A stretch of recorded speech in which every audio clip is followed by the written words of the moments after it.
And this is the story of a Porsche that randomly cut its own power, left absolutely no fault codes, and sent me chasing expensive ghosts. And that was ultimately fixed with a part that cost less than a cup of coffee. Some faults announce themselves loudly. Lights on the dashboard, smoke, noise. Others whisper. They show up just enough to make you uneasy, but leave no trace behind. This starts with the Porsche Cayman S, a 2006 model. I call it my Cayman, but in reality it belonged to my wife Charmaine. It was her daily driver. We bought it to replace her BMW Z4, and it was one of those purchases that quietly exceeds expectations. The Cayman from that time is horribly underrated. 3.4 litre, naturally aspirated 6-cylinder, beautifully balanced chassis, pure mechanical feedback. It's a well-kept secret that most of these 3.4s perform better than the base model Carreras of the time. Charmaine drove it every day. I drove it mostly on weekends, topping up fluids, filling up petrol, that type of thing. So one afternoon she mentioned something that changed everything. She said the car's jerking when I'm driving. At first just once or twice, but increasingly frequently.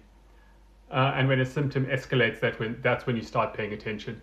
So I took the car for a few days. On the very first commute I experienced it. Cruising normally, everything smooth, then suddenly it felt exactly like lifting your foot completely off the accelerator. Total power drop. Not gradual, instant. And just as suddenly the power returned. No stall, no warning lights, no drama. Just an interruption. On a 20-minute drive it happened twice. Enough to confirm that something was wrong. But not enough to give away its identity. Now I wasn't starting from zero. I'd seen similar behavior once on a Cayenne before. It was traced back to an intermittent speed sensor. Easy to diagnose, clear fault code, straightforward replacement.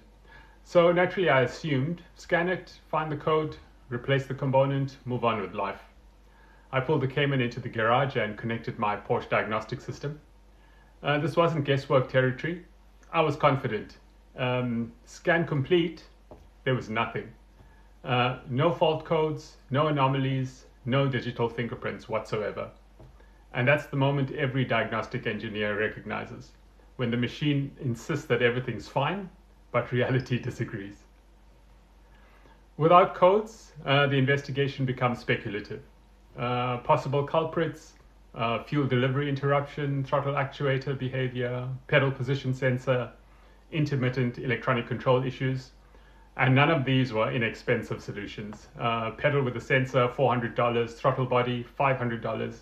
So I consulted the modern Oracle, the internet forum. Immediate responses, pedal position sensor, fuel pump, clogged fuel line.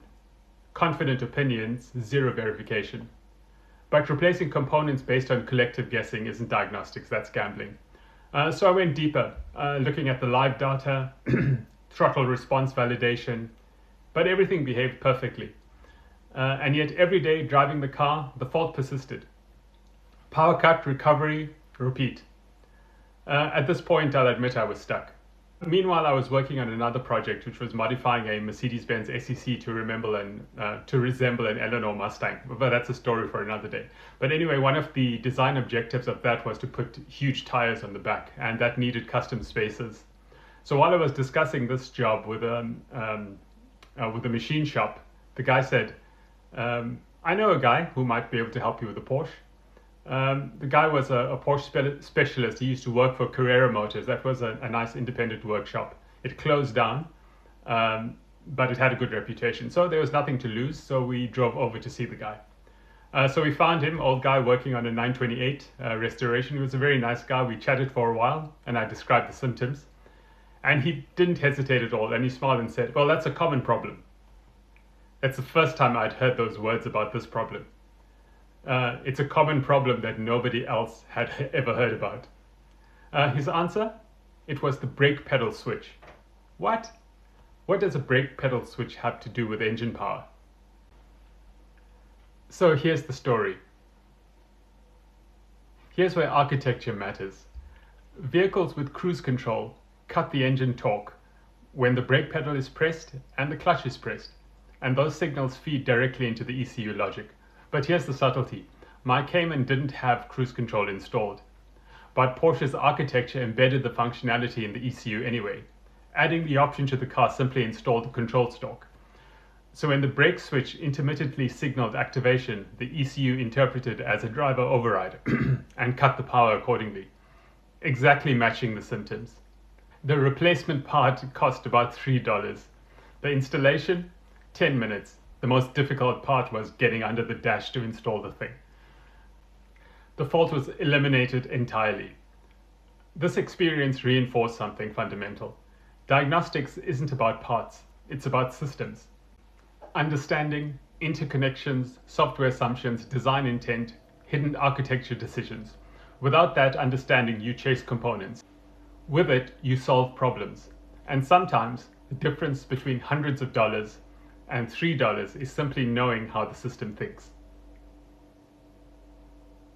I have a few more interesting stories to tell, real diagnostic mysteries, real engineering lessons.